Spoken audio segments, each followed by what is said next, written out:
Baik, Assalamualaikum warahmatullahi wabarakatuh. Selamat pagi, masih pagi ya, semoga tetap semangat pagi. Salam sejahtera bagi kita semua. Bapak dan Ibu, selamat datang pada sesi bincang-bincang untuk Jospol Mangrove untuk pengembangan pariwisata dan budaya berbasis desa. Kegiatan ini Bapak dan Ibu merupakan bagian dari peringatan Hari Mangrove Dunia yang di tahun 2025 ini oleh UNESCO ditentukan temanya adalah melindungi lahan basah untuk masa depan kita. Nah, Bapak dan Ibu, tema ini juga selaras dengan semangat visi dan misi dari Gubernur dan Wakil Gubernur Provinsi Kalimantan Timur, terutama untuk pengembangan pariwisata dan budaya berbasis desa, sebagaimana sudah termaktub dalam RPJM Provinsi Kalimantan Timur 2025-2030. Pak Wagub tadi juga sudah menyampaikan ya bahwa luasan mangrove di Provinsi Kalimantan Timur ini sangat luas. Yang terbesar ketiga di Indonesia setelah Papua dan Riau. Dan memiliki potensi pemanfaatan karbon biru yang sangat besar. Dan ini dapat berguna untuk melangsungkan kehidupan dan penghidupan masyarakat, tidak hanya melalui pola-pola bisnis as usual, tapi juga dengan ide-ide kreativitas dari kita semua. Nah, Bapak dan Ibu, untuk mendalami lebih lanjut ekosistem mangrove dan pengelolaannya, hari ini kita akan bincang-bincang ringan dengan para narasumber yang sudah hadir. Untuk itu saya ingin mengundang ke atas panggung para narasumber kita, Bapak Apriansah, silakan Pak naik ke panggung. Kemudian ada Bapak Irawan Wijaya Kusuma dari Fakultas Kehutanan Universitas Mula Warman. Ada rekan dan panutan saya ini dari kantor Yekan juga, Bapak Nil Makimudin, silakan Pak. Dan juga Pak Zubair Aziz, Ketua Kelompok Konservasi Mangrove Karangan. Mari silakan kita duduk bersama-sama di depan.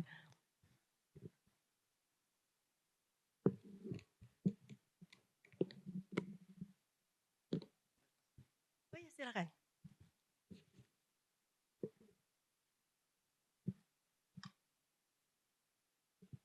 Apa kabar Bapak-Bapak? Silakan mic-nya ada satu orang satu nih. Ya, terima kasih nih Bapak-Bapak sudah hadir, terutama juga Pak Zubair ya, jauh-jauh dari Desa Karangan. 21 jam kemarin ya, menuju kemari ya. Sudah nyala? Ya, oke. Baik, Bapak dan Ibu sekalian tadi juga telah disampaikan oleh Pak Wagub ya mengenai kondisi ekosistem mangrove yang ada di Kalimantan Timur. Bagaimana sejarah luasannya, kondisinya saat ini, serta program kerja pemerintah yang salah satunya dikoordinasikan oleh Kelompok Kerja Mangrove Daerah atau KKMD. Di Yekan sendiri sebenarnya kita sempat mengumpulkan data dan melihat bahwa ekosistem mangrove ini paling banyak berubah di antara tahun 1990 sampai tahun 2000-an. Nah, perubahannya tadi juga sudah disebutkan oleh Pak Wagub, ini sekitar sampai 65% itu terhilang mangrove-nya karena pembukaan tambak Bapak dan Ibu. Baik itu juga selain tambak juga ada pemukiman ya, tapi 65% itu hilang karena ada kebutuhan untuk membuka tambak, jadi ada kebutuhan ekonomi ya. Nah, mungkin pertama-tama saya ingin ngobrol dengan Pak Apri ya Pak ya. Siap ya Pak ya. Pak Apri tadi sudah disampaikan program-program KKMD, kemudian juga kondisi yang ada terkait dengan mangrove di Indonesia. Sebenarnya tadi juga program-programnya disampaikan. Tapi boleh nggak cerita lebih detail lagi atau lebih memberikan kita pencerahan gitu ya.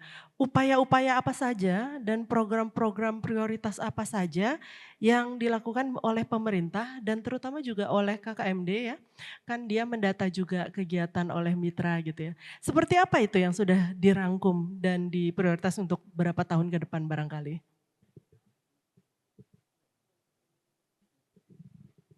Baik, terima kasih Bu.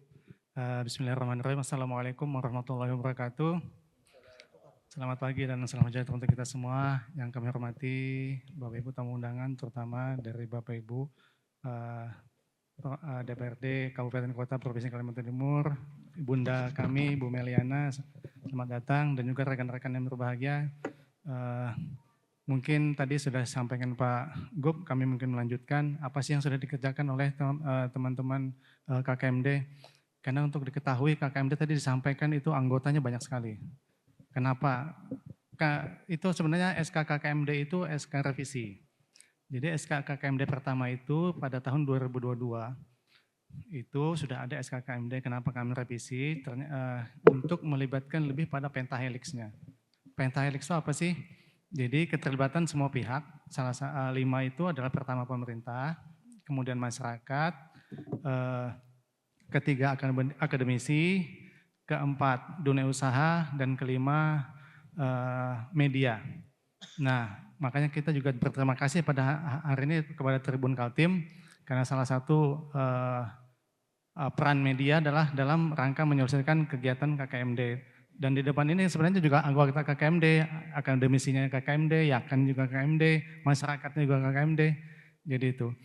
Jadi yang sudah kami lakukan terutama di tahun 2025 pertama adalah FGD berbagi pengalaman, pelaksanaan program dan juga kegiatan mitra pembangunan Kaltim. Seperti kita ketahui, untuk mangrove ini yang berkegiatan bukan hanya pemerintah, juga ada kegiatan-kegiatan dari mitra, baik itu dari corporate, itu ada kegiatan penanaman, kemudian juga mitra ini lebih pada membangun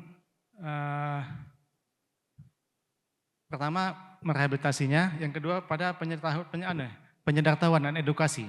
Itu yang dilakukan oleh mitra-mitra KKMD, kemudian juga pengembangan mata pencaharian, ada peningkatan kapasitas kelompok, ada pengolahan tambang berkelanjutan, kemudian ada tata kelola pengolahan ekosistem mangrove, ada perlindungan, ada pemberdayaan masyarakat, dan juga ada sekolah negeri terapung.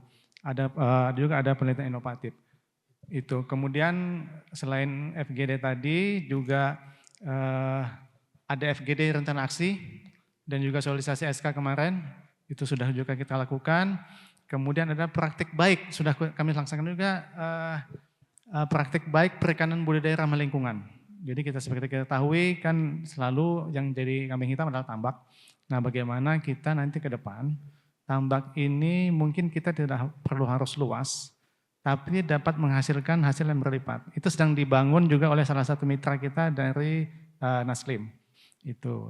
Kemudian bertepatan juga besok itu ada, kemudian kita KKMD Kalimantan Timur diundang ya. Besok itu ada kunjungan dari delegasi Sri Lanka. Itu ke Kalimantan Utara. Dalam rangka studi, karena di Kalimantan Utara itu ada kegiatan masyarakat yang sudah melaksanakan rehabilitasi mangrove secara suksesi alam. Jadi dibiarkan, tapi tetap ada intervensi manusia. Itu masalah tata airnya, kemudian sedimentasinya diatur, kemudian bibitnya diatur, tapi tidak melakukan penanaman secara sengaja. Tapi tetap dilakukan dengan sukses alam. Nah itu yang akan dipelajari oleh Sri Lanka, kunjungannya besok rencananya. Dan kita KKMD Kaltim kemudian diundang dan sudah ada rekan yang akan ke sana. Jadi itu sementara mungkin Bu. Makasih Pak. Jadi memang kalau kita berpikir untuk memperbaiki ekosistem mangrove yang tadi luasannya banyak sekali yang sudah hilang ya, kita tidak hanya berpikir mengenai pohonnya saja ya, tapi luas yang perlu kita juga lakukan, termasuk tadi edukasi, peningkatan kapasitas, sampai ke ada cross learning, saling belajar dengan negara lain juga. Dan tambak menjadi salah satu isu yang perlu inovasi ya. Kita tidak mengatakan tidak boleh tambak, tapi ada cara-cara baru juga yang bisa dilakukan. Di Berau kami juga melakukan Pak dengan program Shrimp Carbon Aquaculture atau Secure ya, itu juga konsep yang sudah cukup lama kita terapkan di Berau dengan ide-ide yang sama itu Pak. Tapi tadi menarik Pak Apri juga menyampaikan bahwa kalau secara umumnya gitu ya, orang tahu adalah penanaman mangrove gitu ya. Tapi tadi Pak Apri menyinggung ada soal tata airnya, hidrologinya gitu ya, kemudian pasang surutnya, sedimentasi, sampai pemilihan jenisnya gitu. Nah sekarang kan kita baru saja ada nih PP 27 2025 ya Pak ya, yang mengenai pengelolaan mangrove. Dan di situ komprehensif isinya. Jadi kita tidak bisa hanya melihat penanaman saja, tapi seluruh ekosistemnya secara komprehensif harus dilakukan. Nah itu bagaimana sih Pak pengaruhnya terhadap rancangan kegiatan, kebijakan, atau bahkan arahan untuk mereka yang melakukan giat mangrove ini Pak? Baik, terima kasih. Betul, baru aja terbit PP 27 tentang perlindungan pengelolaan ekosistem mangrove. Jadi di situ dikoordinir oleh Kementerian Lingkungan Hidup ya. Dan memang ini juga masih menyisakan ibaratnya, maaf kalau dikatakan orang bercerai itu pasti ada harta guna gini ya. Jadi masih, tapi di luar itu baik itu buat pedoman kita bagaimana kita dapat melakukan perlindungan dan pengelolaan ekosistem mangrove. Jadi salah satu mandat di situ pertama akan dibuat oleh peta mangrove nasional itu sebagai dasar acuan. Jadi one data one map khusus mangrove ya. Jadi dikoordinir oleh Kementerian Lingkungan Hidup dan berkoordinasi dengan Kementerian Kehutanan, Kelautan, Perikanan gitu ya. Kemudian seperti juga halnya perlindungan pengelolaan ekosistem gambut di PP 27 itu juga dimandatkan untuk setiap daerah membuat yang namanya rencana perlindungan dan pengelolaan ekosistem mangrove. Jadi padahal kita juga, mungkin bagi kita itu sudah bukan hal baru karena kita sudah punya rencana aksi. Mungkin tinggal mengadop, memang ada yang bisa kita adop, di situ kita sesuaikan dengan rencana aksi yang sudah kita buat. Jadi itu, makasih. Ya penting sekali itu RPE ya kalau kita menyebutnya rencana pengelolaan ekosistem mangrove ini RPPEM, perlindungan dan pengelolaan ekosistem mangrove. Belum semua provinsi punya kayaknya ya Pak ya, semoga dari Kaltim juga akan cepat menjadi salah satu yang terdepan dan menjadi contoh bagi provinsi lainnya.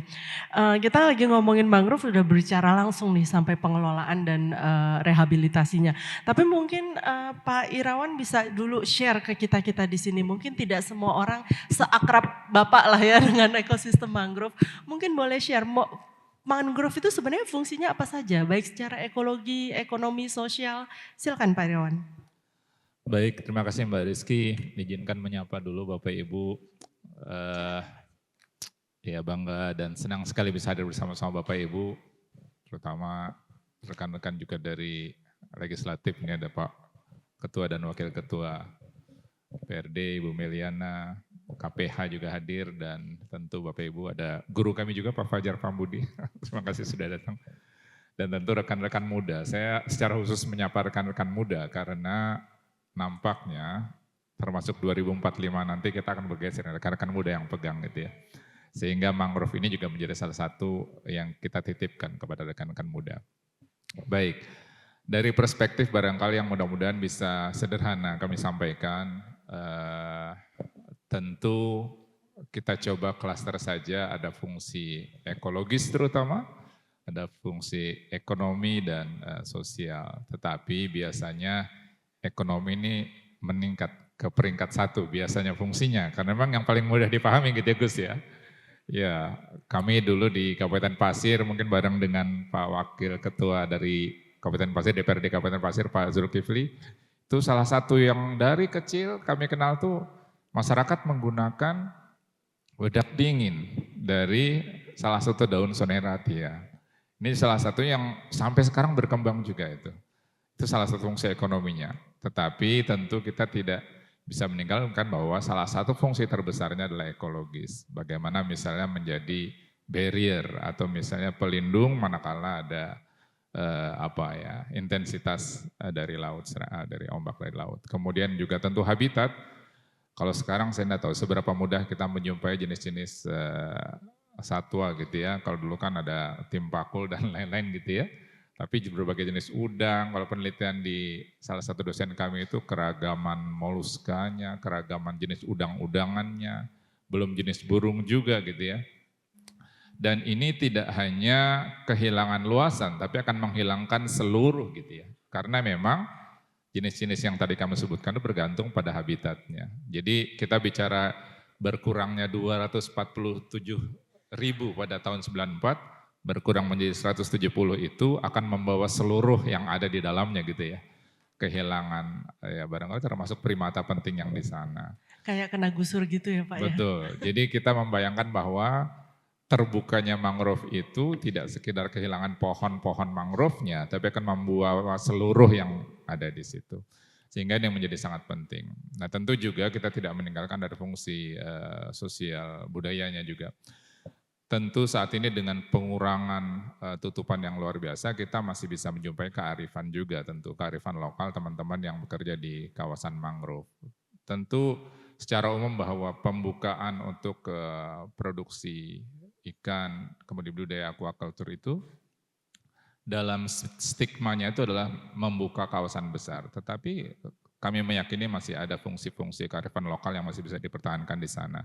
Termasuk rekan-rekan yang sekarang bekerja dengan barangkali community based aquaculture atau kemudian dengan fungsi-fungsi lain. Nah terakhir tentu saja yang sekarang sedang kita juga naik isunya adalah bagaimana karbon menjadi salah satu daerah cadangan karbon stok yang luar biasa. Dan ini yang mungkin perlu terus kita harus utamakan karena tidak hanya ekonomi biru gitu ya, ini sekaligus ekonomi hijau biru gitu ya, karena memang dia terkait di dalamnya.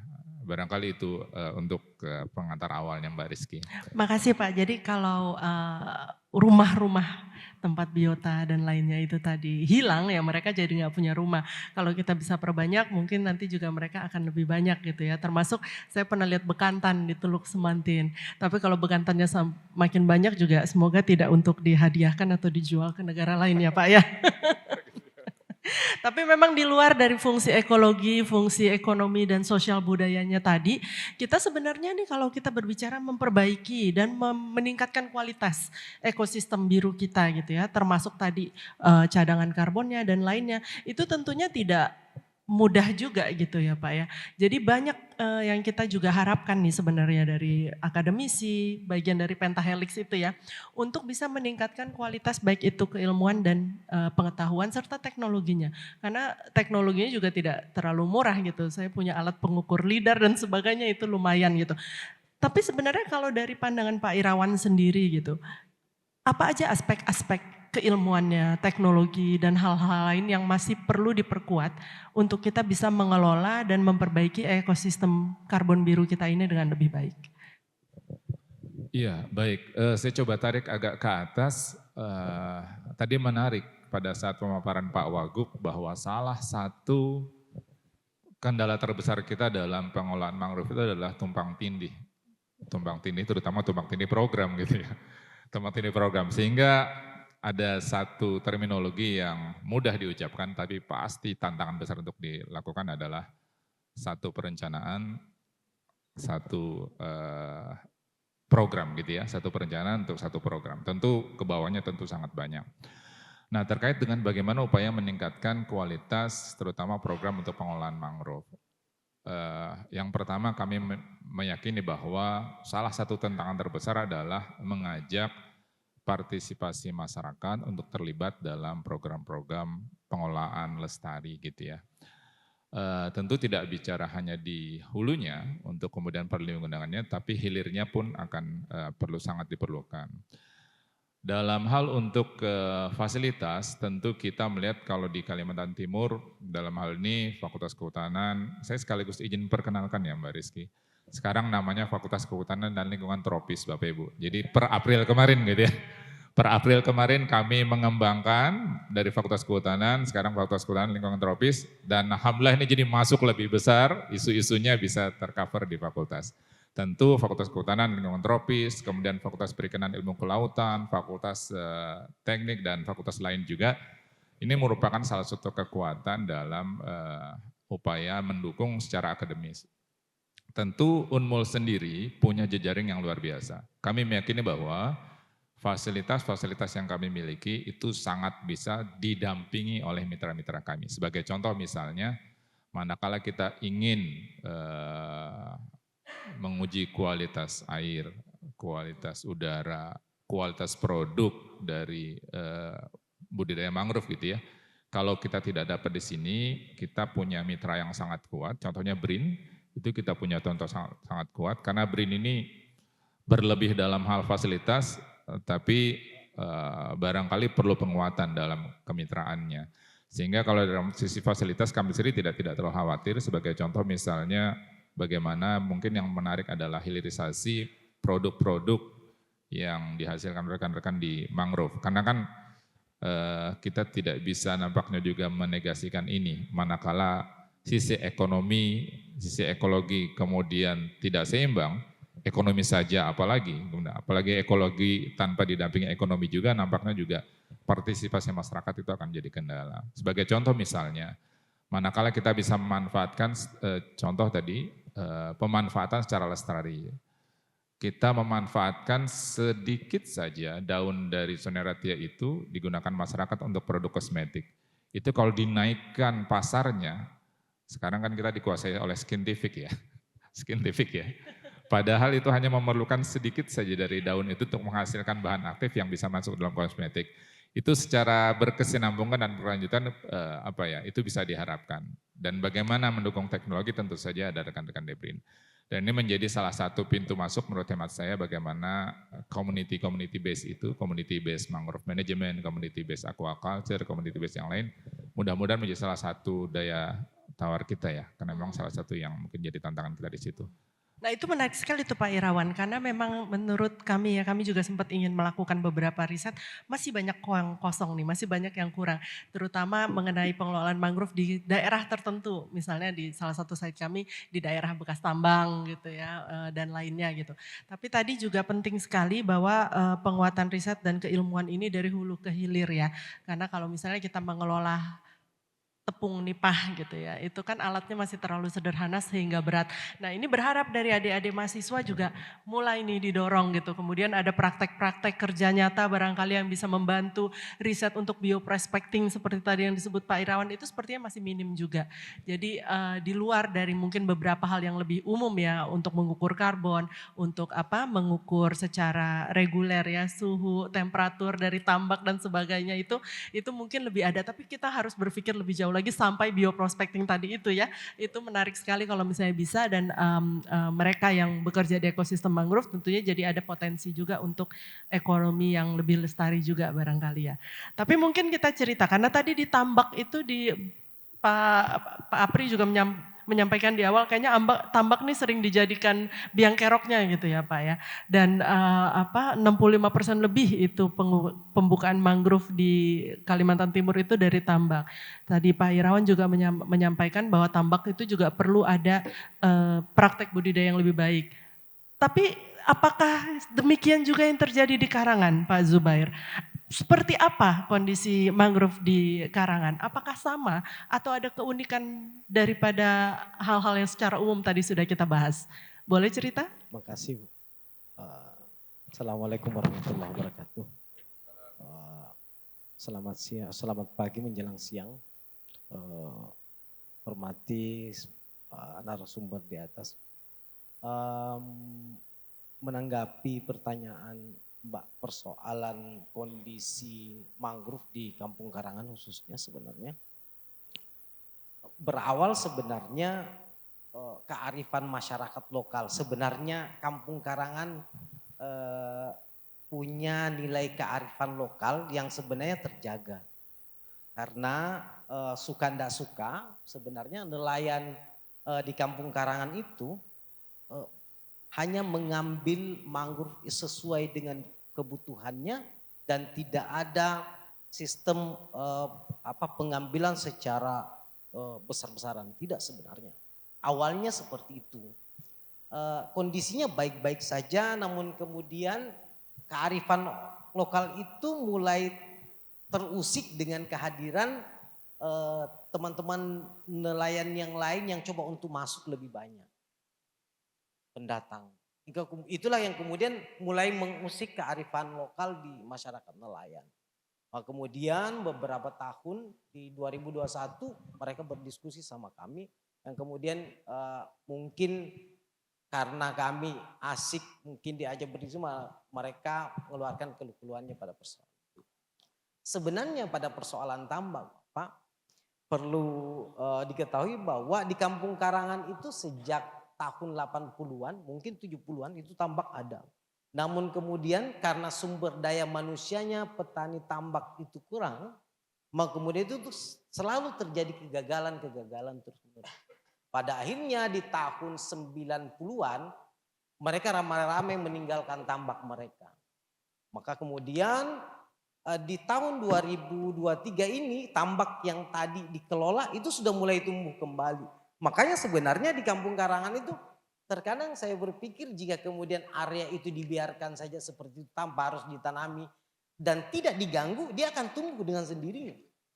Sebenarnya seperti itu. Jadi sebenarnya kami mulai dari situlah kemudian coba untuk berdiskusi bagaimana caranya menghindari penebangan-penebangan liar di kawasan mangrove. Maka kemudian kami menjembatani untuk pembuatan perkam di Kampung Karangan persoalan tata kelola ekosistem mangrove. Kami bersyukurnya lagi dengan kemampuan SDM yang ada, maka hadir teman-teman dari YKAN pada saat itu sebagai pendamping fasilitator. Semua masalah yang kemudian ada di lapangan itu difasilitasi sama teman-teman dari YKAN. Bersyukurnya lagi adalah karena tadi pondasi dasarnya kearifan lokal, kami itu tidak susah untuk menyampaikan kepada masyarakat karena mereka punya budaya untuk menjaga. Itu yang kemudian kami berpikir awalnya adalah susahnya untuk merubah pola pikir masyarakat nelayan untuk merubah pola lakunya. Tapi karena pola pikirnya sudah terbentuk atas dasar kearifan lokal, maka kita tidak terlalu sulit untuk makan itu.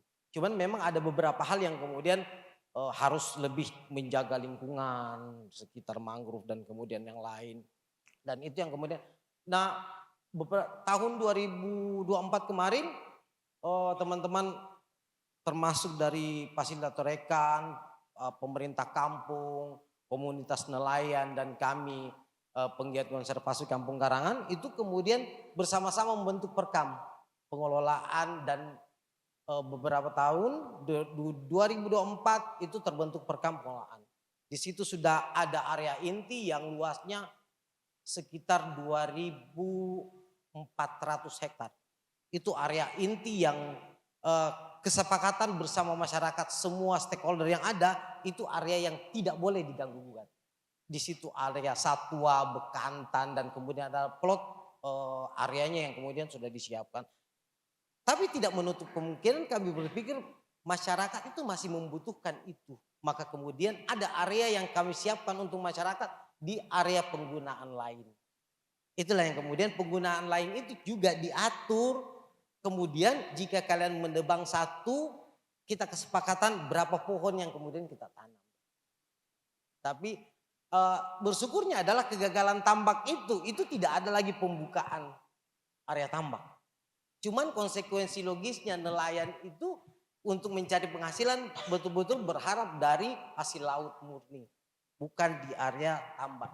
Itu sampai hari ini kami belum menemukan kenapa tambak itu selalu gagal. Mungkin teman-teman NGO yang paham dan teman-teman bapak-bapak dari perikanan, ilmuwan dan kemarin bisa membantu untuk apa masalahnya sebenarnya itu.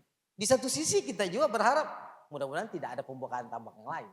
Saya juga mau bilang gitu, bolehlah kita perbaiki dari UNMU, mungkin ada teknologi, ide-ide praktek yang pembaharuan, tapi jangan terus udah sisa satu ya tambak di Karangan ya, dari banyak hanya tinggal satu-satunya gitu ya. Dan lahan yang bekas terbuka tambak sekarang sudah ada natural regeneration ya, mangrove-nya itu juga. Tadi menarik banget bahwa ada nilai kearifan lokalnya, sebenarnya mereka tidak mengambil lebih dari yang mereka butuhkan karena memang hanya sesuai kebutuhannya. Tapi kan tadi sampai jadi ada perkam gitu, hadirin sekalian, perkam yang bahkan sudah mengatur zona inti, ini daerah yang konservasi mangrove tidak boleh dirambah, tidak boleh diambil. Tapi saya tahu kalian masih ada kebutuhan, ada area APL yang masih boleh dimanfaatkan gitu kan. Itu kan bukan pekerjaan yang kita hanya nulis sendiri, kalau kita idealnya kita nulis sendiri semua mematuhi gitu kan. Tapi kan tidak seperti itu, kita harus bergerak bersama-sama. Nah mungkin Pak Zubair bisa cerita bagaimana ini kelompok konservasi mangrove Karangan ini menginisiasi hal tersebut dan bisa merangkul atau berkolaborasi dengan banyak pihak di Kampung Karangan. Sejak awal memang saya sampaikan kolaborasi teman-teman konservasi itu awalnya sebenarnya tidak inisiasi secara pribadi-pribadi sebenarnya. Hasil diskusi para nelayan kemudian maka kemudian apa landasan kami pada saat itu tidak berpikir apa landasan hukum dari gerakan ini, tidak ada sama sekali.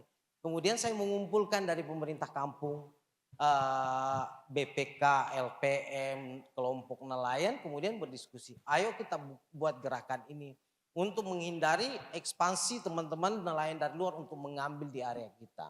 Kemudian itulah inisiasinya bahwa saya sampaikan kepada nelayan, apa yang kita lakukan mudah-mudahan ke depan itu menjadi kebaikan untuk semua orang. Bukan cuma kita, untuk nelayan yang ada di sekitar mangrove itu. Dan tahun 2024 alhamdulillah kemudian pemerintah kamu mensupport itu, YKAN terus mensupport dengan menggunakan fasilitator terbaiknya pada saat ini. Anggap itu terbaiknya mereka karena bertahan di kampung untuk mendampingi kami dengan beberapa agendanya termasuk pembuatan perkam dan master plan ke depan perencanaan ekowisata. Jadi ke depan Bapak Ibu bahwa di situ akan ada edukasi tentang mangrove. Kami akan menggandeng SMA terdekat karena hanya beberapa kilo dari situ SMA 14 Berau itu ada di situ dan akan menggandeng untuk menjadi bisa saja tidak di kemudian hari mereka orang-orang yang konsen di perlindungan mangrove. Memungkinkan mereka akan dibentuk kelompok dari anak-anak sejak awal untuk diajarkan edukasi tentang mangrove. Ada regenerasi gitu ya itu Pak ya. kemudian. Sebenarnya saat ini ada berapa orang anggota kelompok konservasi mangrove Karangan? 2001 itu kami berjumlah 7 orang, 1 Sri Kandi perempuan yang kemudian malang melintang untuk berjuang sama kami hingga hari ini. Setelah itu di 2024 kami pikir harus menambah personel dan kami tarik orang-orang yang memang mau berjuang bersama kami. Kami ini pekerja gratis full. Bahwa gratis full, asli gratis full. Kami betul-betul menyumbangkan tenaga dan pikiran kami itu gratis full terhadap mangrove di Kampung Karangan. Karena tidak ada dasar yang kemudian membuat kami harus diberikan apapun itu. Tapi kami lakukan itu bersama kawan-kawan, terakhir 16 orang yang akan melanjutkan stafeta kegiatan ini. Meskipun sebenarnya Kampung Karangan itu hanya memiliki jumlah mangrove 2.900 itu. Jauh dibanding dengan Tabalar, jauh dibanding, namun kemudian harus kita jaga apa yang kita miliki. Itu yang. Nah ini kalau founding father kita Bapak pendiri Indonesia ini mengatakan beri saya satu orang pemuda saja saya akan mengubah dunia. Dari Karangan, kampung di pesisir Berau dari 7 orang menjadi 16 orang bersemangat gratis pol menjaga lingkungan. Boleh kita kasih tepuk tangan dulu yuk. Agar selalu semangat dan semoga bisa menularkan ke tempat-tempat lain. Tadi ada beberapa banyak poin menarik dari Pak Zubair juga tentang kearifan lokal dan salah satu topik kita hari ini kan memang pengembangan pariwisata dan budaya berbasis desa. Nah di sini kalau Pak Nil ya kan itu kan kita bekerja total di 14 provinsi ya Pak Nil ya. Dan provinsi 14 ini kita tahulah multi etnik, multikulturan Indonesia ini berbeda-beda semua. Karakternya beda, konteks daerahnya beda dan lain-lainnya itu banyak sekali perbedaannya. Kalau dari Pak Nil sendiri seperti apa caranya untuk kita bisa memperhatikan dan juga mengedepankan budaya, kearifan lokal tadi dan nilai-nilai setempat dalam melakukan sebuah program Pak Nil? Iya, terima kasih Mbak Iki. Ini mohon maaf saya suaranya agak serak-serak basah itu. Bukan karena hujan ya, tapi karena kondisi lagi basah itu. Kalau kita bicara industri wisata itu kan multidimensi, tali temali kepentingannya itu luas, multisektor dan multi year. Nah, sehingga memang diperlukan sebuah perencanaan terpadu. Kalau dilihat di pemerintahan kan ada Ribda, ada ini kita bicara resmi ya. Nah, tapi kalau kita fokus ke pertanyaan Mbak Iki, sebetulnya pilihan atau opsi terbaik basis pengelolaan wisata agar mampu inklusif dan mengakomodasi kebinekaan tadi, itu adalah di yurisdiksi terkecil yaitu desa atau kampung. Ya. Ini filosofinya sebetulnya menarik ya. Kampung ini kan unit yurisdiksi terkecil yang kalau di tubuh manusia itu namanya ada sel. Ya. Mungkin Bapak Ibu pernah mendengar ada pengobatan mutakhir yang cukup canggih sekarang disebut dengan stem cell. Artinya fokus sasarannya adalah sel-sel, jadi unit terkecil itu. Kalau sel-sel itu sehat, maka tubuh itu akan sehat. Ya, jadi ini sama dengan kalau kita bicara Provinsi Kalimantan Timur, kalau kampung-kampung yang ada di Kaltim yang kalau jumlahnya sekitar 870-an desa atau kampung ya, ada kalau di Berau namanya kampung, kalau di Kutai Timur desa ya Pak ya. Itu, atau di Mahulu juga kampung ya nomenklaturnya. Nah, ini maka Kaltim akan sehat ya. Jadi, nah yang kedua apa yang dilakukan adalah YEKAN, terutama pendekatan kita menggunakan apa yang disebut dengan sigap. Aksi inspirasi warga untuk perubahan. Itu ada di, kalau yang pakai Android ada di Play Store, bisa di download sigapnya YEKAN. Itu sarana media untuk ini. Dan saya kira ada teman-teman yang aktivis sigap yang hadir di dalam perubahan ini. Sigap ini menyasar 3 aspek penting dalam kehidupan masyarakat desa ini, termasuk nanti wisata ya. Yang pertama adalah memperbaiki kualitas tata kelola desa. Ya. Jadi desa ini kayak sebuah negara kecil ya, dia bisa membuat aturan, dia punya APBD atau APBK ya setiap tahun. Dan yang kedua adalah kepastian dan akses kepada sumber daya alam. Jadi kalau dihitung-hitung di seluruh Indonesia dari 70.000 desa, itu 32.000 atau hampir separuh desa itu berada di kawasan hutan. Dan 70% dari desa-desa itu adalah desa-desa yang kehidupannya sangat tergantung kepada eksistensi, keberadaan dan fungsi hutan. Jadi, nah di dalam sektor kehutanan itu ada payung besar namanya perhutanan sosial. Nah nanti salah satu pemanfaatan dari perhutanan sosial ini adalah untuk wisata. Dan wisata ini pemanfaatan yang paling elegan, paling akomodatif terhadap isu-isu lingkungan. Ya, jadi ibaratnya kita punya uang di bank, itu yang kita ambil dari wisata ini kan sebetulnya hanya fotonya. Yang kalau uang di bank itu ibaratnya kita ambil bunganya. Mohon maaf saya tidak mempromosikan riba ya, tapi ini untuk analog saja. Ya jadi kalau kita punya uang di bank itu yang kita ambil bunganya itu kan asetnya kan berkembang terus.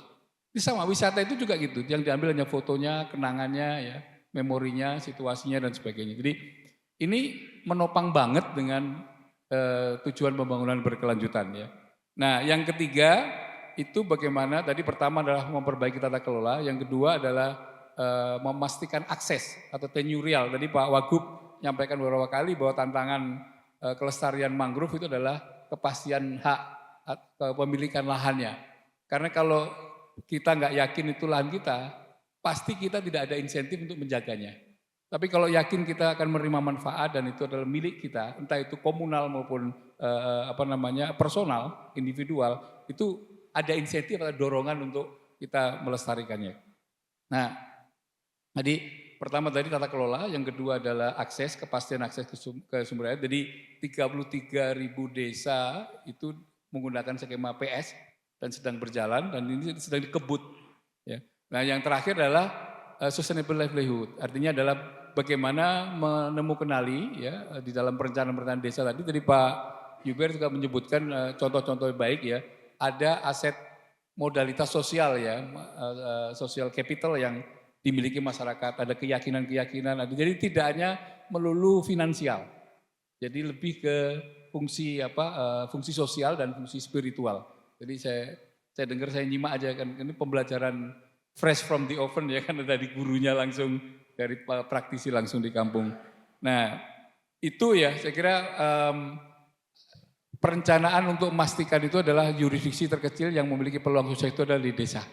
Sehingga desa ini unit terkecil sehingga lebih manageable, lebih mudah, misalkan isu-isu budayanya itu lebih mudah diakomodasi dan dijadikan bagian terpenting dari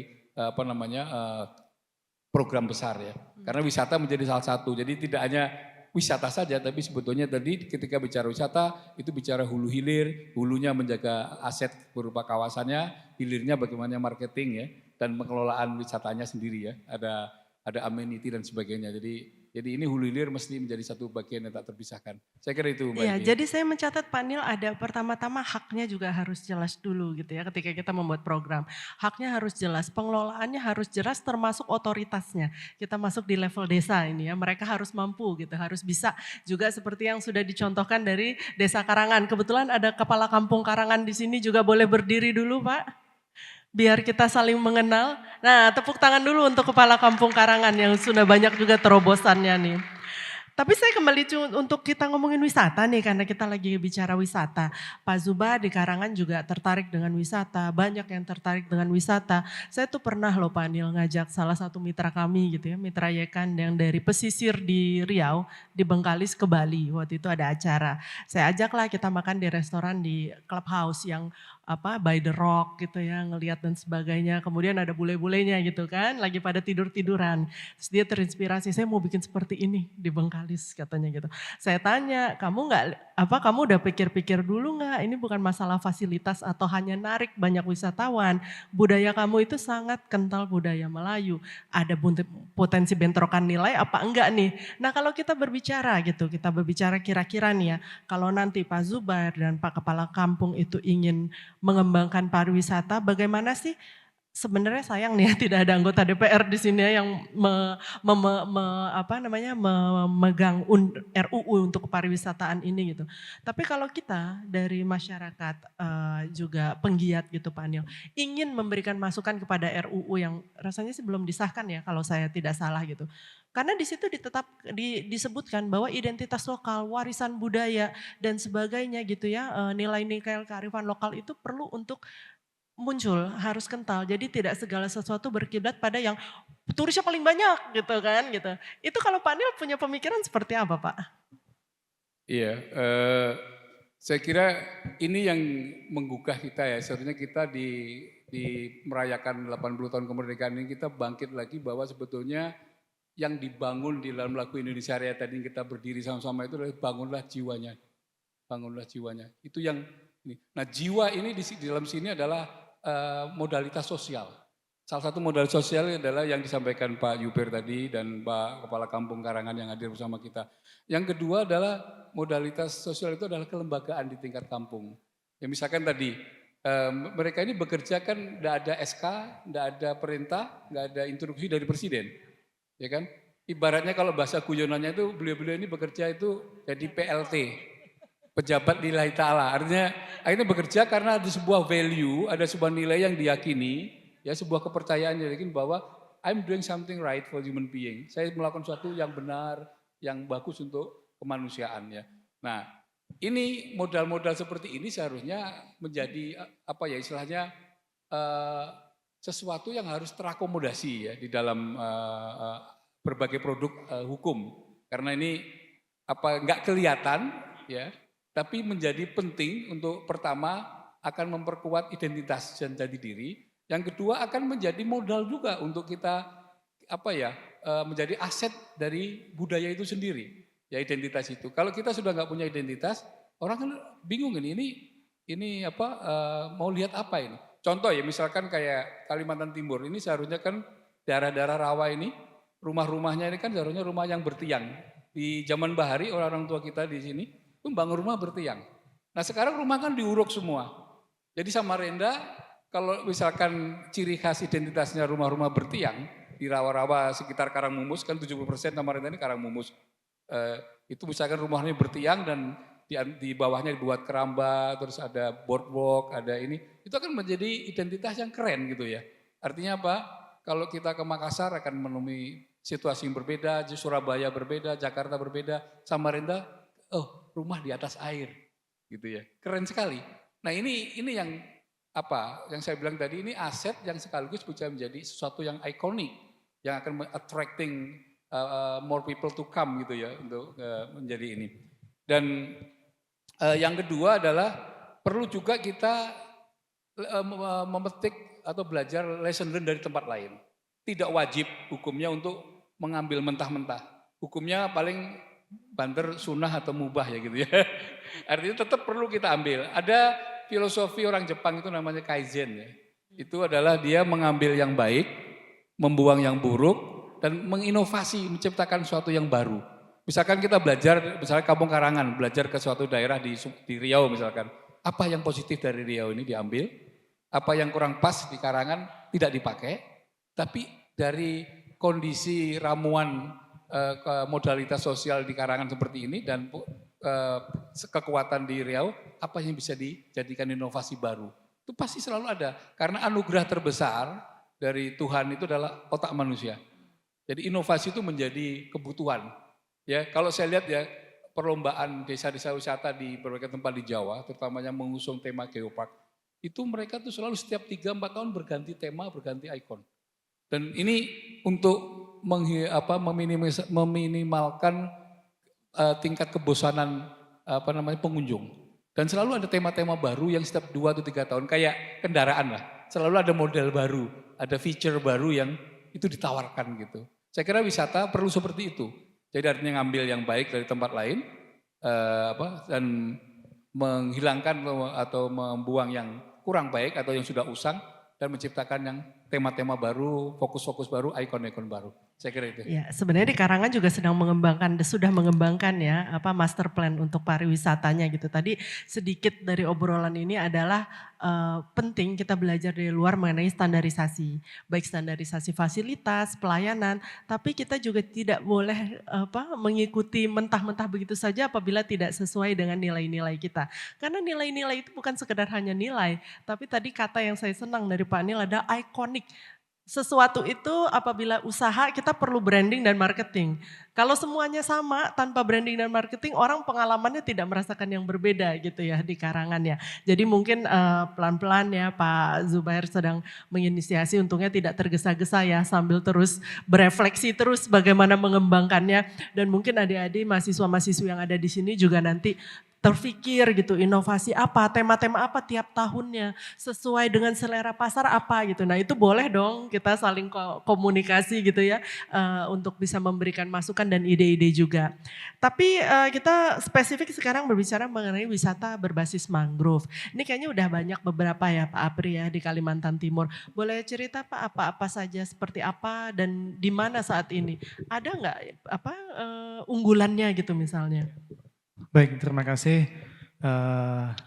Tadi disampaikan oleh Pak Wagub bahwa kita Kalimantan Timur luas mangrove-nya sekian itu. Dan untuk diketahui di Indonesia kan tadi 3,4 juta hektar. 80%-nya itu berada di dalam kawasan hutan.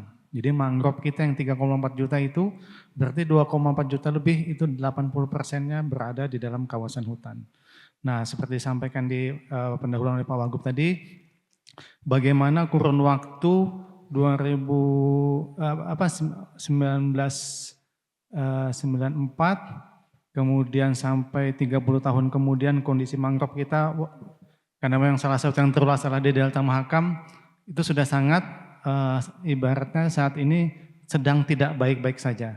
Nah makanya mangrove kita di Delta Mahakam itu sampai kita punya satu UPTD khusus yang menangani, yaitu ada UPTD Kesatuan Pengelolaan Hutan Produksi Delta Mahakam namanya.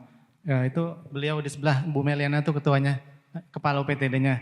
Nah jadi beliau sudah mengembangkan, mendampingi masyarakat yang seperti disampaikan Pak Nil tadi melalui perhutanan sosial. Karena itu sebagian besar mangrove di Delta Mahakam itu berada di kawasan hutan, maka salah satu yang bisa kita intervensi adalah melalui kegiatan perhutanan sosial. Jadi apa saja sih yang sudah dikerjakan oleh teman-teman KPHP Delta Mahakam dalam rangka pendampingan masyarakat, terutama dalam hal pengelolaan pariwisata. Karena seperti disampaikan Pak Wagub, tadi kita dalam rangka visi misi Pak Gubernur, salah satunya Jospol, pengembangan pariwisata berbasis desa, itu juga masuk dalam adalah salah satu yang kita ambil untuk penyusunan Renstra Dinas Kehutanan Provinsi Kalimantan Timur.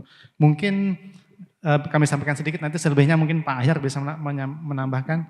Amit Mas yang slide foto-foto aja.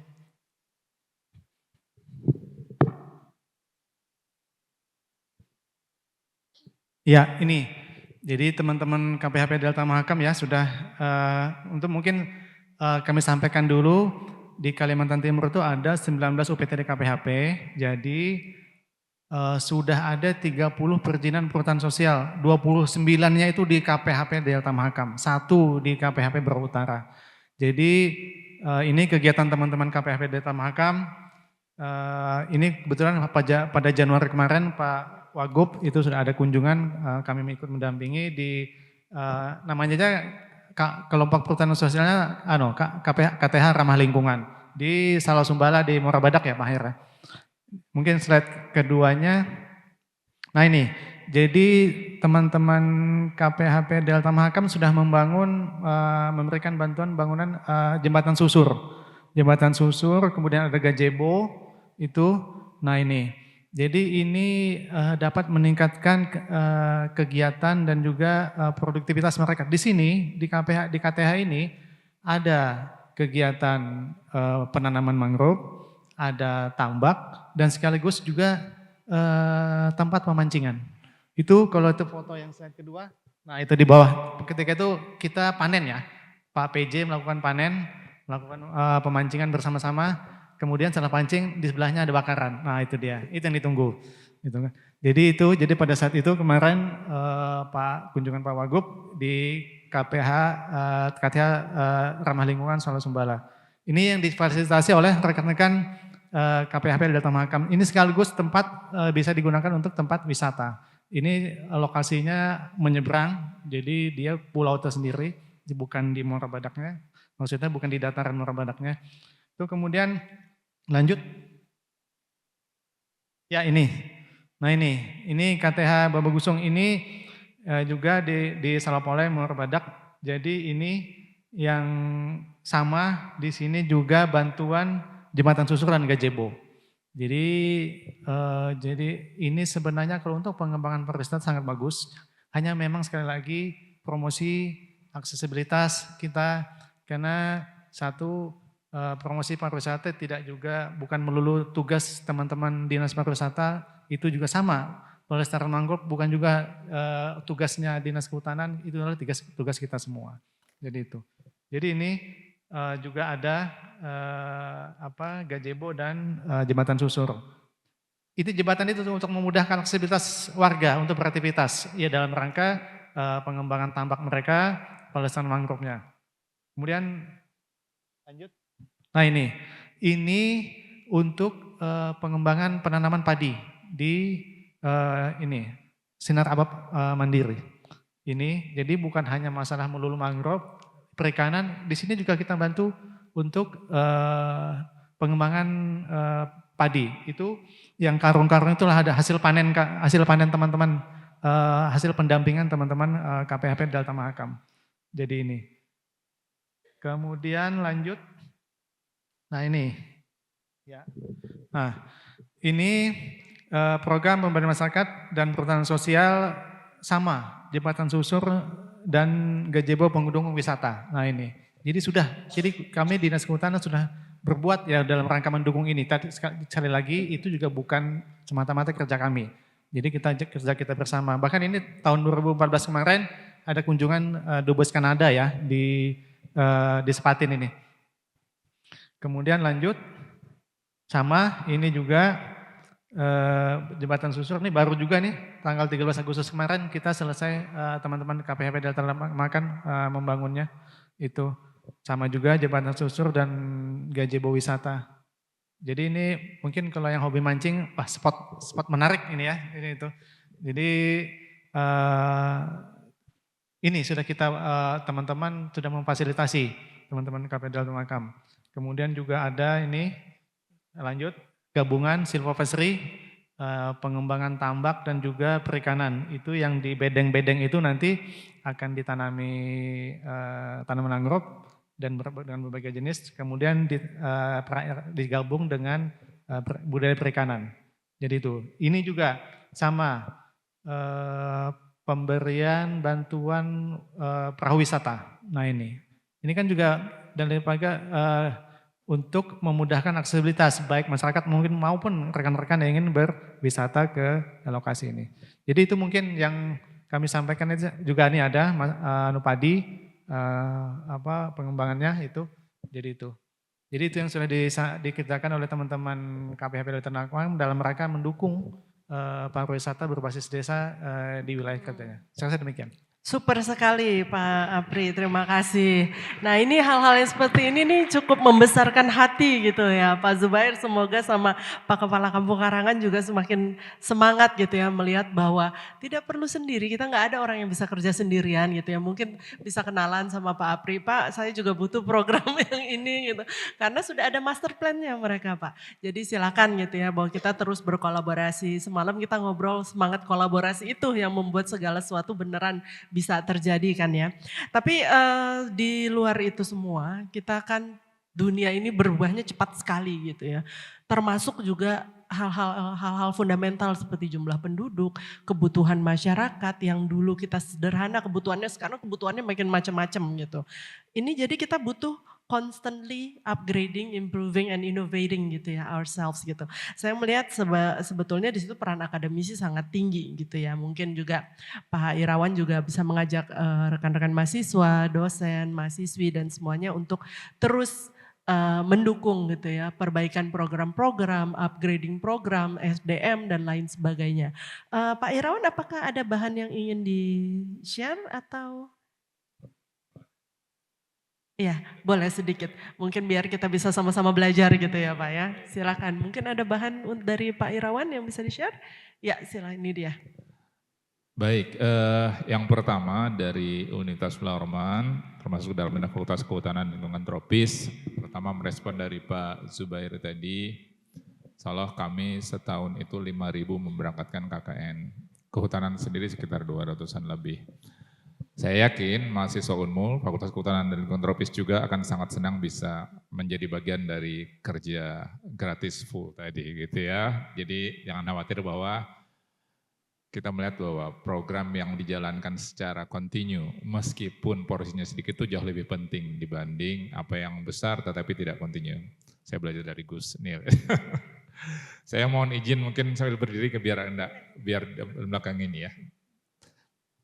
Baik Mbak Rizky, Bapak Ibu sekalian, selama 2 tahun terakhir setidaknya itu Fakultas Kehutanan bekerja sama dengan salah satu korporasi dunia usaha gitu ya. Ada Pertamina Foundation, Pertamina dan Pertamina Hulu Mahakam. Karena target awalnya adalah restorasi rehabilitasi mangrove di daerah Sepatin gitu ya. Awalnya memang targetnya adalah untuk rehabilitasi dan restorasi saja. Jadi seperti ini misalnya, jadi fase pertama setidaknya 52 hektar, fase kedua 31 hektar, fase ketiga 37 hektar.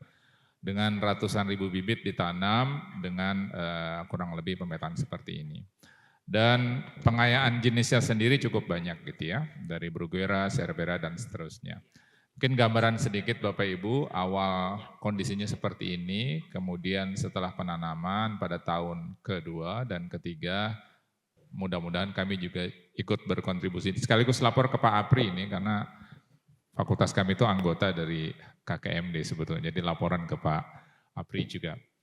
Baik, ini adalah apa yang kami coba lakukan dalam 2-3 tahun terakhir dan harapannya juga cukup kontinu karena mengundang partisipasi masyarakat itu salah satu target kami. Yang berikutnya boleh Mas, mungkin boleh secara cepat gitu ya.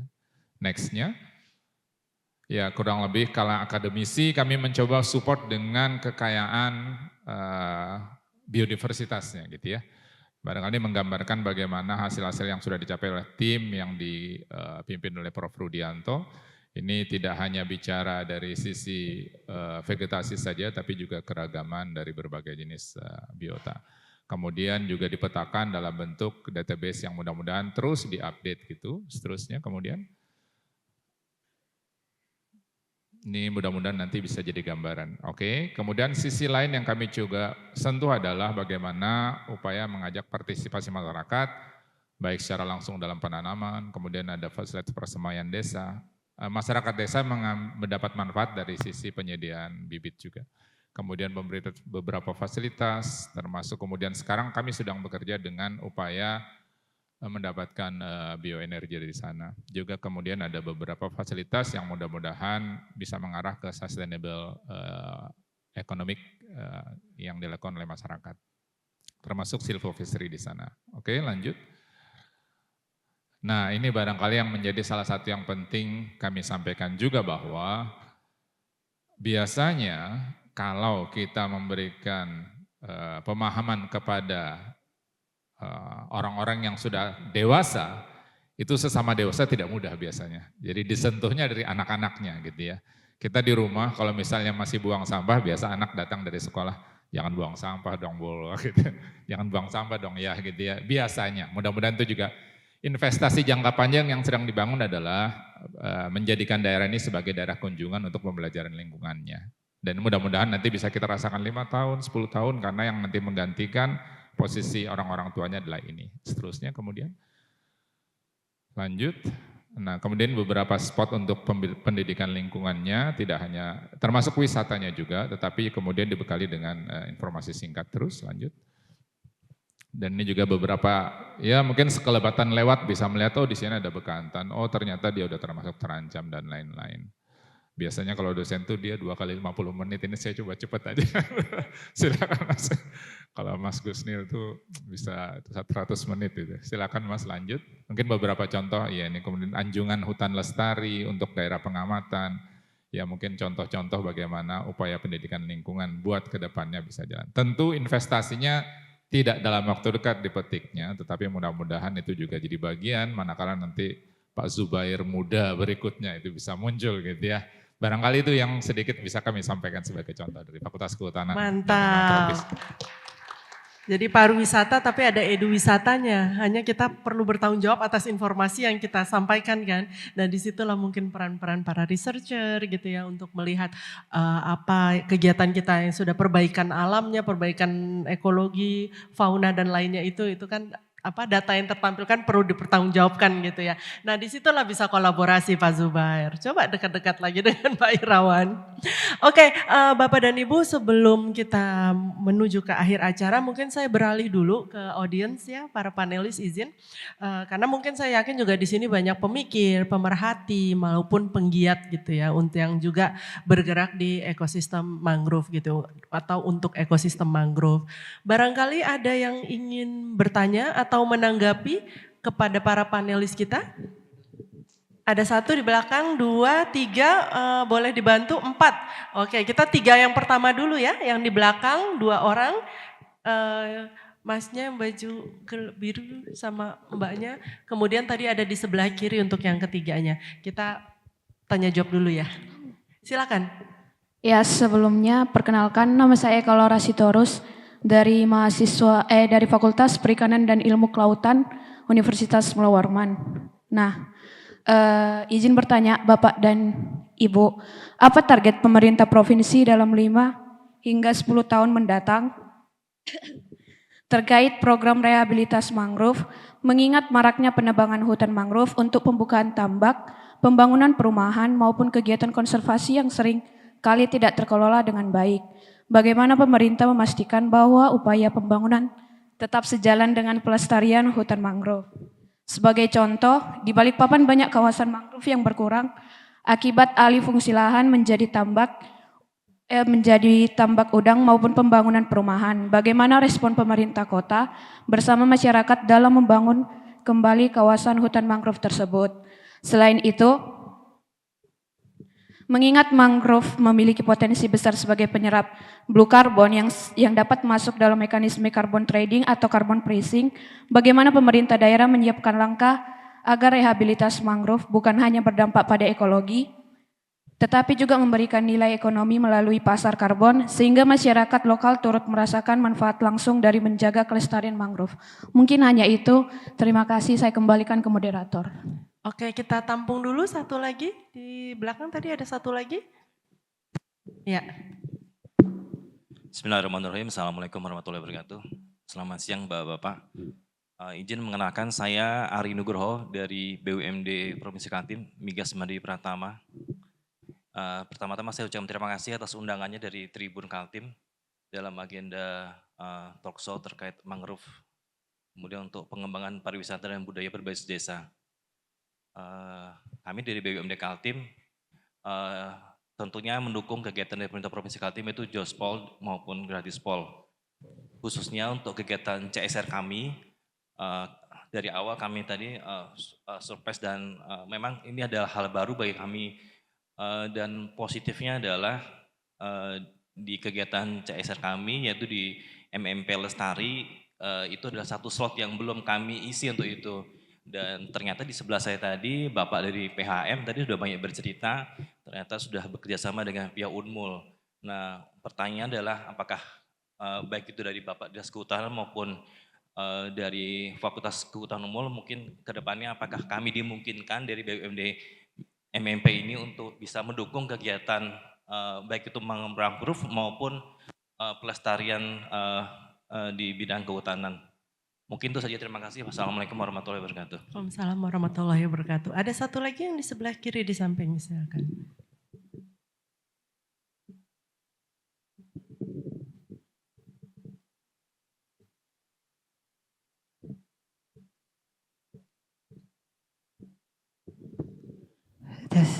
Sebelumnya perkenalkan saya Sarul Dwi Prakarsa dari Fakultas Perikanan dan Ilmu Kelautan Universitas Mula Warman. Jadi program ini, izin bertanya Bapak dan Ibu, program ini memanfaatkan ekosistem mangrove untuk pengembangan pariwisata dan budaya berbasis desa yang dimana dapat memberikan manfaat kepada masyarakat desa tersebut. Tetapi jika dilihat dari dampak, jika dilihat faktor-faktor yang dapat mengganggu pertumbuhan mangrove itu sendiri, masyarakat desa ini menghasilkan limbah domestik yang dapat memengaruhi produktivitas perairan sehingga mengganggu pertumbuhan mangrove. Yang dimana seperti yang kita tahu mangrove ini merupakan tumbuhan yang sensitif terhadap perubahan kualitas air yang sangat signifikan. Jadi bagaimana solusi yang strategis untuk mendukung program ini? Jadi pertanyaan dari saya itu solusi yang strategis untuk mendukung program ini ke depannya. Terima kasih. Terima kasih, udah nggak kedinginan, Prakasa. Di bawah AC tadi dia duduk di belakang saya kedinginan. Oke, kita langsung aja pertanyaan pertama. Ini yang cocok yang menjawab Pak Apri nih. Bagaimana Pak Apri, target Pemprov 5 10 tahun ke depan untuk memastikan pembangunan tetap sejalan dengan pelestarian lingkungan, termasuk juga bagaimana memanfaatkan ekosistem mangrove ini dalam skema NEK ya, nilai ekonomi karbon. Silakan. Baik, terima kasih. Jadi satu hal mungkin ada juga yang ingin kami sampaikan yang mungkin belum tersampaikan. Jadi berdasarkan penelitian Kementerian Lingkungan dan Kehutanan tahun 2021, jadi mangrove itu tanpa ada intervensi konservasi, tanpa ada intervensi penanaman, maka kita akan kehilangan mangrove seluas 261.000 selama 10 tahun sampai tahun 2030. Jadi per tahunnya 2.600-an, 26.000 itu ya. Dengan intervensi pun kita masih kehilangan mangrove 128.000 itu. Dengan intervensi pun masih kehilangan mangrove 128.000 selama kurun waktu 10 tahun. Jadi tantangan terbesar kita ya. Jadi disampaikan tadi apa kita selama 10 tahun ke depan. Salah satunya ini kita pemerintah Provinsi Kalimantan Timur sudah membentuk yang namanya KKMD tadi. Disitulah wadah kita bersama semua sektor. Makanya sampai kita lakukan revisi SK itu. Semua pentahelik kita terlibat dan juga otomatis bertanggung jawab terhadap kelestarian mangrove kita ini. Jadi salah satunya seperti kami sampaikan dari kami kehutanan, kami sudah melaksanakan dan juga di sini ada teman dari BPDAS Mahakam Merau itu sudah melaksanakan kegiatan rehabilitasi mangrove. Itu rutin berjalan itu. Jadi teman-teman BPDAS, KPHP Delta Mahakam itu bersama-sama bersinergi dalam rangka rehabilitasi mangrove. Bahkan pihak swasta pun kami libatkan di penanaman mangrove.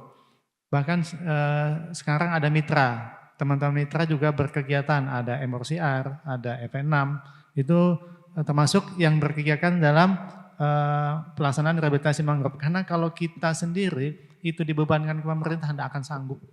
Itu. karena biaya itu besar sekali lagi.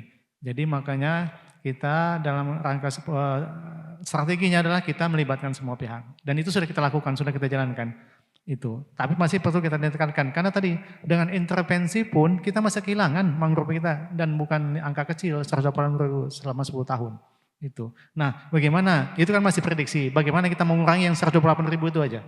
Itu. Ya. Jadi itu. Kemudian masalah blue carbon itu pasti kita kan antara ekologi, ekonomi itu bagaimana kita bisa sejalan. Kadang-kadang kan nih kita pasti ekonomi yang duluan, ketinggalan, keteteran ekologinya. Nah ini bagaimana? Jadi sekarang kita juga ada program FCPF itu. Bagaimana caranya hutan itu tanpa kita buka tapi bisa menghasilkan uang. Kasarnya lah begitulah, itu mungkin Mas India. Nah, dengan itu. Dan blue carbon juga begitu. Mungkin tanpa kita buka-buka mangrove-nya tapi bisa menghasilkan gitu. Kan itu bagus ininya. Nah, itu. Jadi itu dari kami kemudian tadi yang terakhir masalah, mungkin nyambung juga dengan yang terakhir ya. Gimana sih kalau kita pariwisata enggak mengganggu kah? Nah itu dia. Itu sudah kita contohkan tadi di mana? Di Delta Mahakam tadi ya. Kita bangun jembatan susur itu bagaimana salah satu mau mengurangi. Supaya masyarakat aktivitasnya tidak sampai merusak atau membuka mangrove itu tadi. Itu juga salah satu sarana pariwisata.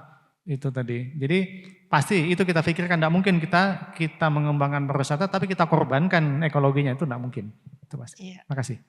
Iya, tadi juga banyak ya disampaikan memang tidak bisa bergerak sendirian nih, harus sepentahelix itu ya, semuanya ikut bersama. Di awal juga Pak Wagub banyak menggambarkan ya program-programnya, rehabilitasi targetnya, kebijakan tambak ramah lingkungan, peran wanita, pengaruh utamaan juga dalam Dongrenda gitu ya, dan gender gitu. Untuk NEK sebenarnya kan juga di Kaltim sudah mendapatkan FCPF ya, skema results based payment juga ya. Kedepannya ini akan terus masih diramu gitu ya kelihatannya. Seperti apa model untuk pendanaan karbonnya gitu. Justru pendanaan karbon itu ya makin ada si pohonnya ya makin tinggi dia nilainya, makin tinggi kualitas dan karbonnya harganya juga bisa lebih tinggi. Masih digodok tapi salah satu pengalaman pertama Indonesia ya di sini, di Kaltim ini untuk pendanaan karbon. Pertanyaan kedua, ke Pak Irawan nih, bisakah MMP mendukung kegiatan-kegiatan terkait dengan mangrove ini? Seperti apa barangkali juga ya? Baik, terima kasih Pak Nugroho. Mohon izin, pertama barangkali tadi menarik bagaimana pembangunan sejalan dengan perlindungan mangrove gitu ya, yang dari Balikpapan gitu ya. Itu kalau kita bayangkan pembangunannya di sisi kiri gitu ya, kemudian perlindungan mangrove-nya sisi kanan, itu ke jalan masing-masing pasti enggak ketemu. Tapi begitu dia berdampingan karena irisan barangkali itu yang bisa kita coba cari gitu ya. Nah termasuk menarik nampaknya tadi, terima kasih Pak Nugroho, tentu kami selalu prinsip bahwa sinergi make stronger gitu ya. Kita akan sangat banyak sekali lokus yang memerlukan pendampingan. Rencananya kami juga dalam 2 pekan ini akan main ke KKMD juga untuk sinergi itu. Karena memang praktik baik yang ada teman-teman lakukan di semua tempat, begitu kita gabungkan kan jadi praktik terbaik gitu ya. Jadi best practices itu yang kemudian kita bisa adopsi. Mungkin contoh sederhana, bisa jadi tidak terlalu tepat.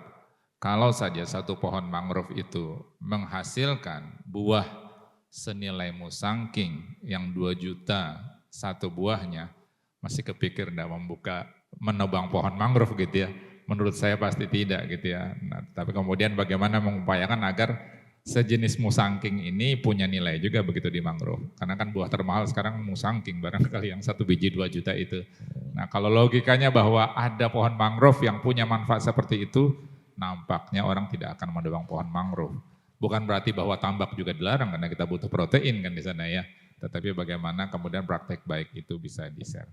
Nah kemudian terkait dengan Pak Nugroho tentu sangat terbuka ruang itu karena sekarang beberapa rekan kami menjalankan program kemitraan. Nah tinggal bagaimana kemudian program-program itu punya target khusus, tidak hanya jangka pendek, jangka panjang. Teman-teman sekarang yang bekerja dengan Pertamina Foundation, Pertamina Hulu Mahakam dan grup Pertamina itu sekarang sedang membangun program BCI, Blue Carbon Initiative, dan barangkali nanti bisa ngobrol juga dengan Prof. Rudianto, dan juga mestinya juga kami akan juga sounding-sounding ke KKMD juga agar nanti program-program ini bisa saling bersinergi gitu ya. Dan kami meyakini bahwa semakin banyak pihak yang terlibat, kemudian juga pelibatan masyarakat di dalamnya, tentu akan membuat gerakan-gerakan ya. Kalaupun belum bisa lompatan ya, karena kita kan berharap lompatan gitu ya. Tapi kalaupun belum bisa lompatan, tentu ikhtiar terbaik yang kita bangun Mbak ya. Ikhtiar terbangun yang kita bangun, kalau menurut Gus Nil, kalaupun besok kiamat ada pohon kurma tanam gitu ya. Gitu Gus ya. Barangkali itu. Terima kasih Mbak. Terima kasih Pak Irawan.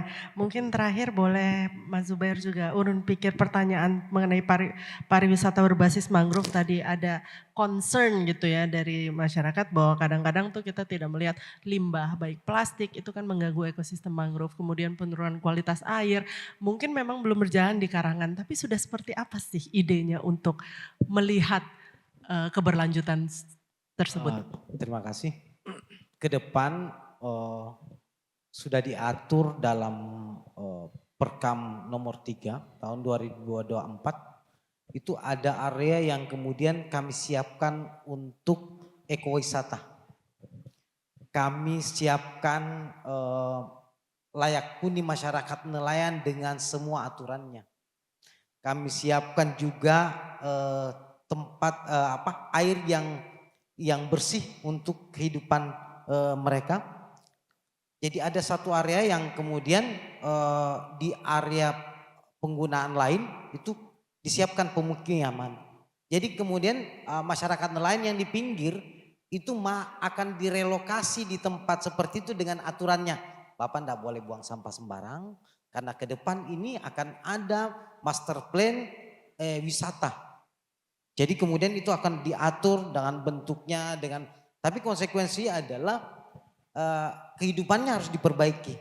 Airnya, bersihnya, listriknya harus kemudian terkadang saya berpikir adalah kami bebankan kepada kami untuk menjaga mangrove-nya. Insya Allah amanah itu akan kami jalan. Namun kemudian yang punya peran-peran lain pemerintah bantu kami pada persoalan infrastrukturnya untuk menuju ke nawaitu kami yang kemudian kami garap.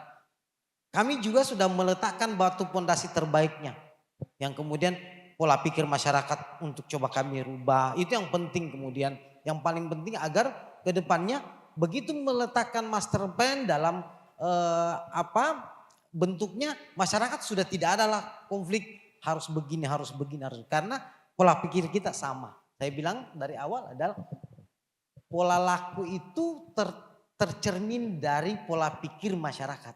Jika pola pikirnya bagus, insya Allah akan terbentuk pola laku yang bagus. Itu yang kemudian kami.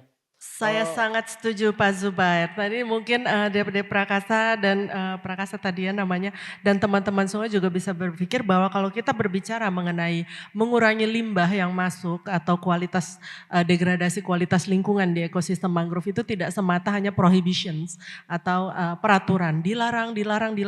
Tapi kunci utamanya adalah di perubahan pola laku. Dan pola laku itu bisa berubah apabila pola pikir kita turut berubah. Dan itu dilakukan dengan merangkul semua ya, ada pengajaran, ada capacity building, itu ada bergerak bersama-sama, tapi juga tetap dibutuhkan infrastrukturnya gitu ya, yang mungkin juga hal yang berat untuk dari desa, tapi kan kita punya opsi-opsi, pemerintah juga sangat mendukung program-program tersebut sehingga semuanya bisa bersatu padu. Nah ini karena waktu juga yang sudah memaksa saya untuk menyelesaikan sesi kita, mohon maaf saya tidak bisa membuka sesi pertanyaan berikutnya, tapi terakhir saya minta untuk masing-masing panelis memberikan punchline gitu ya, tagline, satu kalimat saja gitu ya, apakah moto, tagline atau apapun juga yang bisa menjadi takeaway atau pengingat bagi peserta kita yang ada di sini. Kita mulai dari Pak Irawan dulu, silakan Pak Irawan. Pesan atau apapun yang bisa dibawa pulang oleh peserta di sini? Cuman satu kalimat ya. Iya Pak, kalau satu makalah nanti susah Pak. Iya, tapi mungkin sedikit saja, 1 menit saya menyampaikan bahwa wisata mangrove itu sebetulnya kalau kita analogikan, kita kalau lebaran dan libur nasional, lebaran hari kedua itu kita silaturahminya rata-rata ke pantai, silaturahmi itu ya. Itu salah satu kekuatan bagaimana wisata itu dibangun. Kemudian bagaimana kami akan mendorong mahasiswa kami untuk terlibat dalam pembangunan desain-desain ekowisata itu dan kita libatkan. Mungkin 100 mahasiswa bisa tergabung per tahun itu sangat baik. Baik. Barangkali punchline saja bahwa kita terkait dengan bagaimana pengelolaan hutan mangrove, kawasan mangrove dengan sisi ekowisata, wisata berbasis desa ini adalah dimulai dari langkah kecil, dimulai dari saat ini, dan dimulai dengan kebersamaan. Barangkali itu punchline dari Yeay, dimulai dari langkah kecil, dimulai dari saat ini, nggak usah nunggu-nunggu, dan dimulai dengan secara kebersamaan. Kalau Pak Apri, silakan. Baik, Punchline-nya. yes. Sebagai kami sekretariat KKMD, pengurus KKMD, karena kepala dinas kami juga sebagai ketua KKMD, mari kita semua yang terlibat di kegiatan mangrove ini untuk dapat sama-sama kita melestarikan mangrove, karena mangrove lestari maka masyarakat pun akan sejahtera. Terima kasih. Yeay. Pak Zubair. Saya ingin menyampaikan kita punya tanggung jawab yang sama, namun kita punya peran yang berbeda atas perubahan itu. Terima kasih.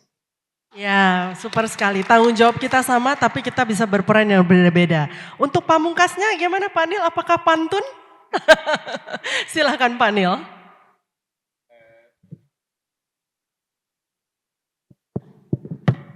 Terima kasih Mbak Iki. Saya ingin mengajak kita semua mulai hari ini, detik ini kita mulai belajar bersyukur. Berterima kasih kepada tanaman, pohon, salah satunya adalah mangrove.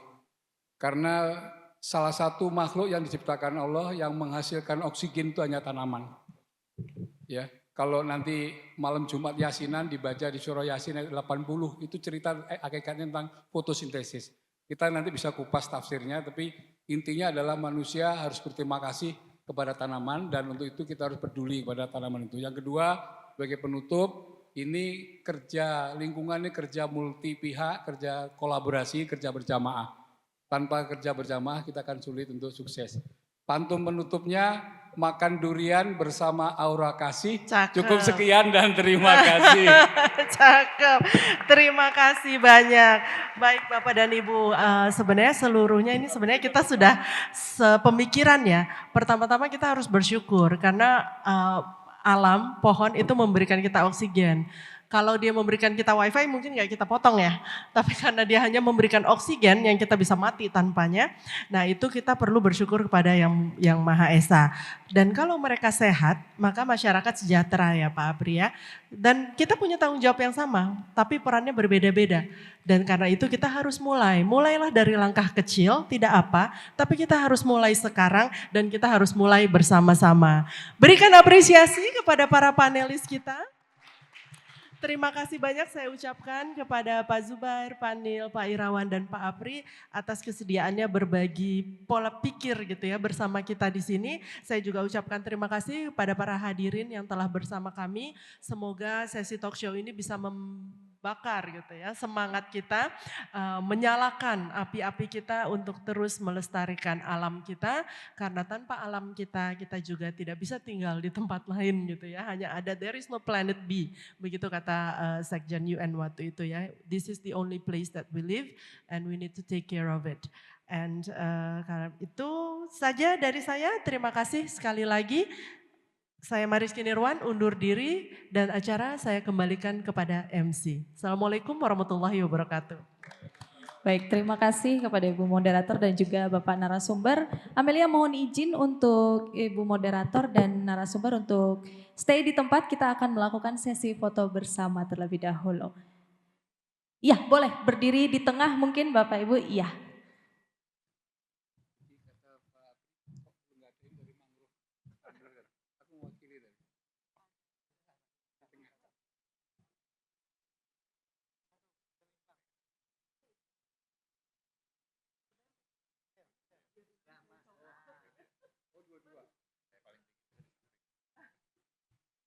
Iya, kita hitung ya. 1, 2, 3. Sekali lagi 1, 2, 3.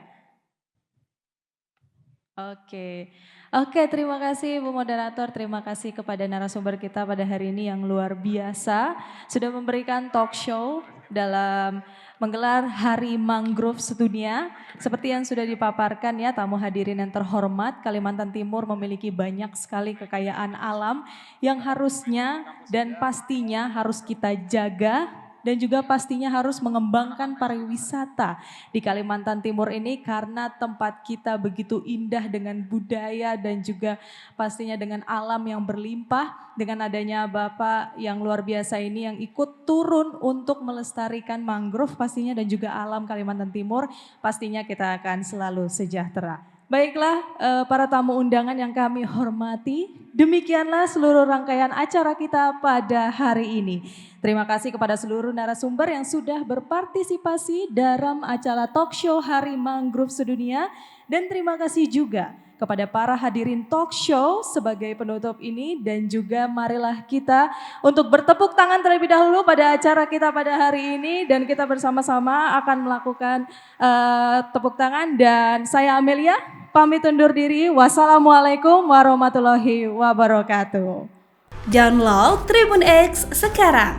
Menghadirkan lokal menjadi Indonesia.